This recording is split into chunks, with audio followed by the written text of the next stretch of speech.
Hi kids, and welcome back to episode 4 of the Keys Kids channel, and I'm Miss Keys. I am so excited to go back through all of the good stuff we've learned this April and finish up our April series all over summaries. Now remember, a summary is just a brief retell of the most important parts of the story. We don't need all the little stuff, we just need the big stuff. I am so excited. Y'all have been working so hard, and I am so happy to finish up this series with you guys. I'm so excited. Now this week we will be reading an amazing book called The Invisible Boy by Trudy Ludwig, illustrated by Patrice Barton. I am super excited to read this book to you guys, and thank you to our author, and remember our author is, and thank you to our illustrator, and remember the illustrator is. I know you guys are going to have a phenomenal time. Yay! Now, before we begin, let's remember how we do our trick when it comes to summaries. Now, we use our 5-finger method.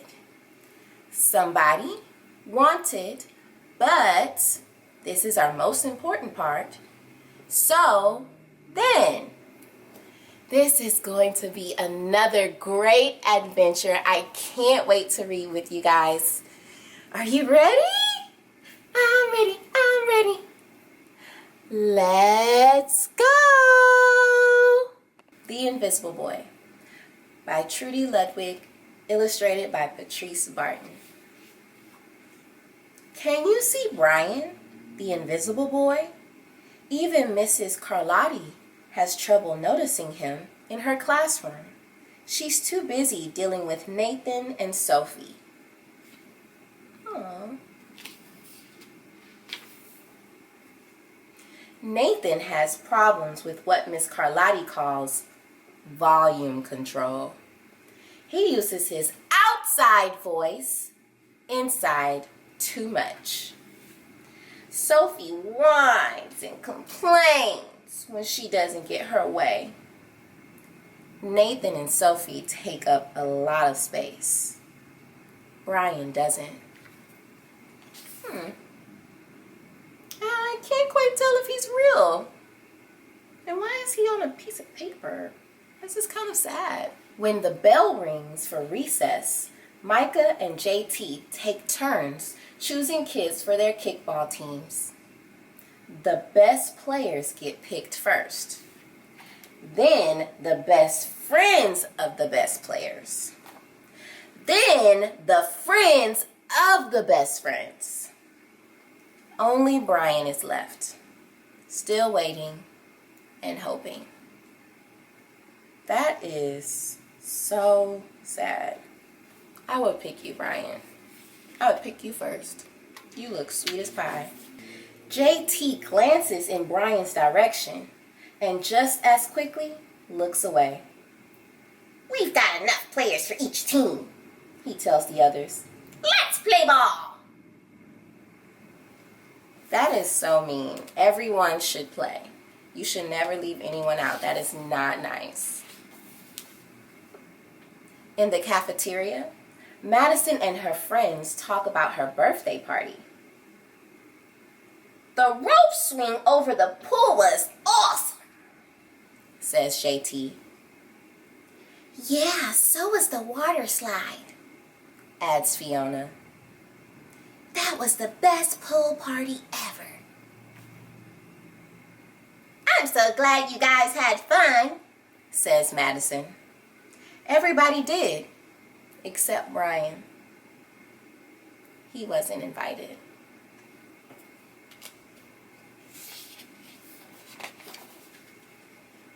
At choosing time, while the other kids play board games and read, Brian sits at his table doing what he loves to do best. He draws fire-breathing dragons scaling tall buildings, greedy pirates digging for treasure, space aliens locked in intergalactic battles, and superheroes with the power to make friends wherever they go. Brian seems like a really cool kid. Look at all of these drawings. Thank you for choosing.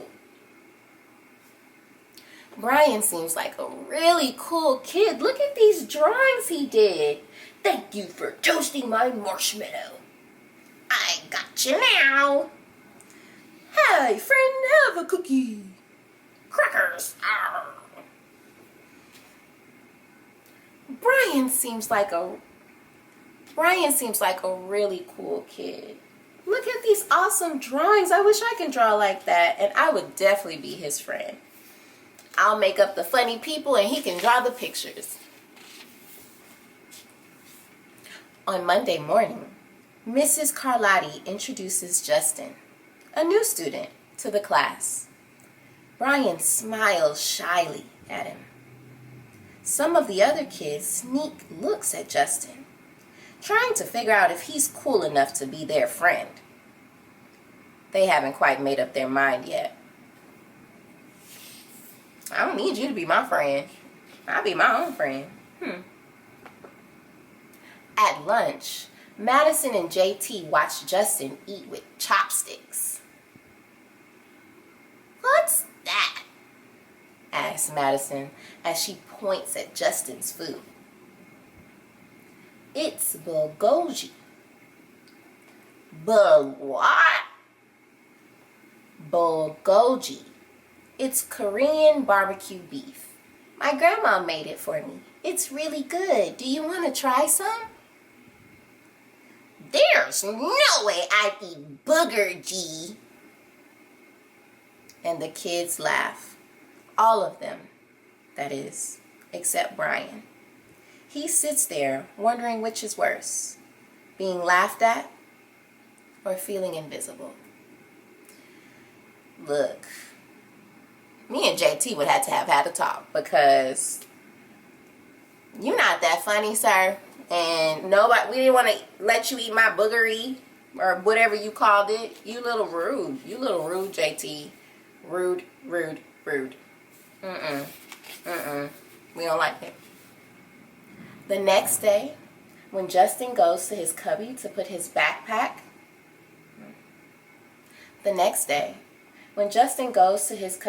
away his backpack, he notices a piece of paper with his name on it. Justin, I thought the bulgogi looked good. Brian. Yum. Brian just won my heart. Not only did he write him a nice note, because it's better to be nice than mean, JT, but he also drew a picture and he's holding chopsticks. Oh, I like Brian.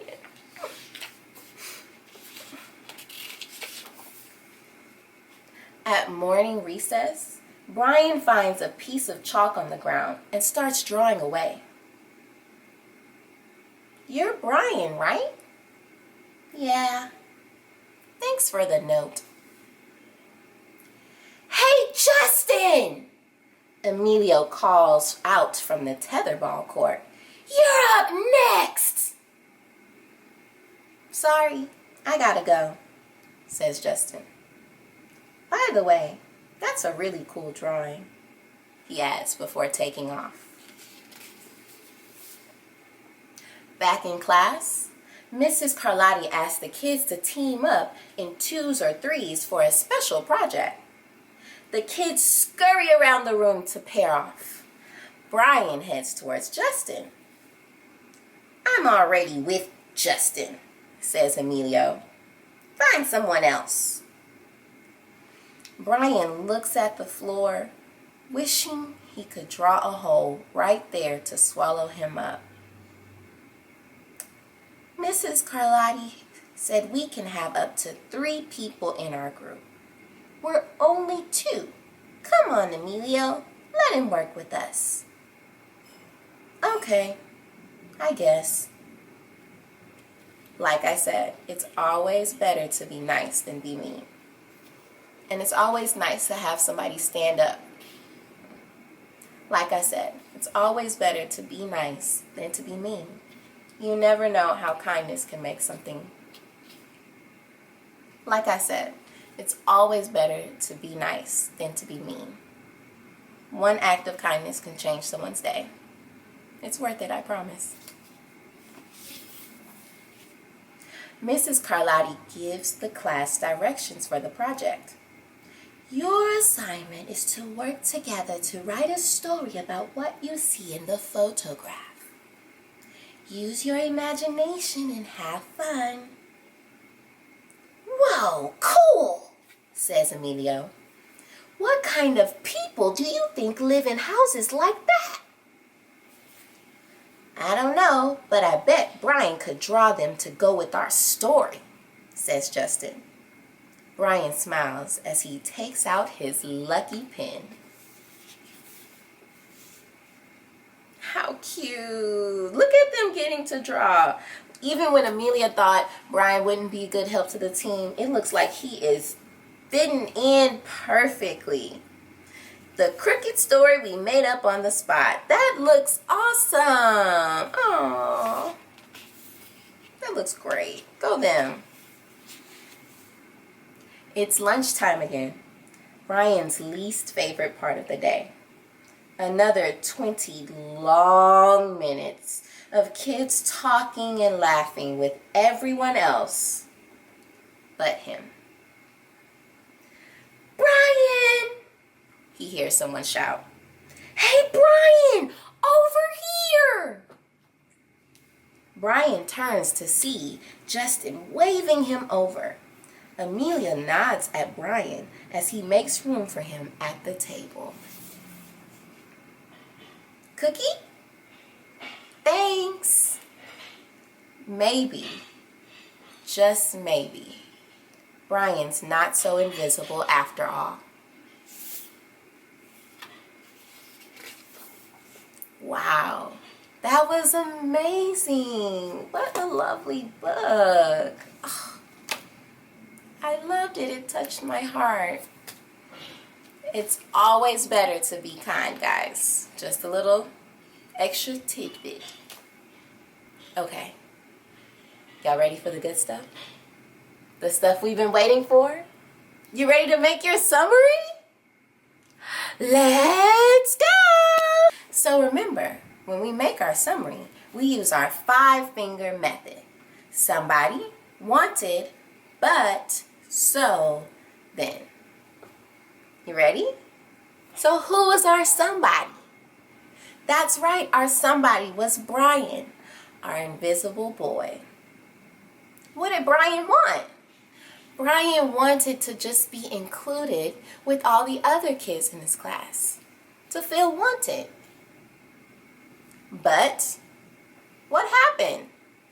No one noticed him. They wouldn't pick him for games. They didn't want to talk to him at the table. They didn't even invite him to the birthday party that everyone else went to. So, what happened next? So then they had a new student, and the new student started talking to Brian. Then, what happened at the end? At the end of the story, the new student ended up bringing Brian in and making him a part of the group. And he started making friends. And finally, he no longer felt invisible. That's it, guys. That's the summary. But you know what's next, right? We got to throw everything in the pot. Stir it all up. Put it together. And present our summary. In the story, The Invisible Boy, we met a boy named Brian who felt invisible in his class because none of his classmates would talk to him, would play with him, or even invite him to their parties. Until they had a new student, and the new student ended up talking to Brian and let him work with him on a project. And after that, Brian started feeling a part of the group when they invited him to sit at the table at lunch, and he no longer felt invisible. The end. You did it again. You have did it. You have completed all 4 episodes of the series for summaries. You are a master summarizer now. I am so proud of you. You've been working hard, and if you remember back on episode 1, summaries were scary. But this time, you didn't even bat an eye because you did it. You've been practicing and you've been working hard. And now you can create summaries in just 5 steps. I am so proud of you guys. I am so proud. I can't even contain it. I want to give another big shout out to Trudy Ludwig and Patrice Barton for this amazing book that finished our April series over summaries.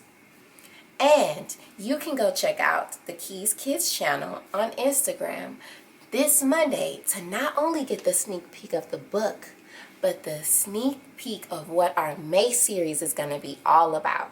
I'm going to share with you what our next series is about and what you can expect. So go check that out on Instagram. And remember, to all my parents, you can find a whole bunch of tidbits and comprehension questions down below so you can continue to read and practice with your kids. Please also don't forget to like and subscribe. And thank you again for joining me on the Keys Kids channel. Bye!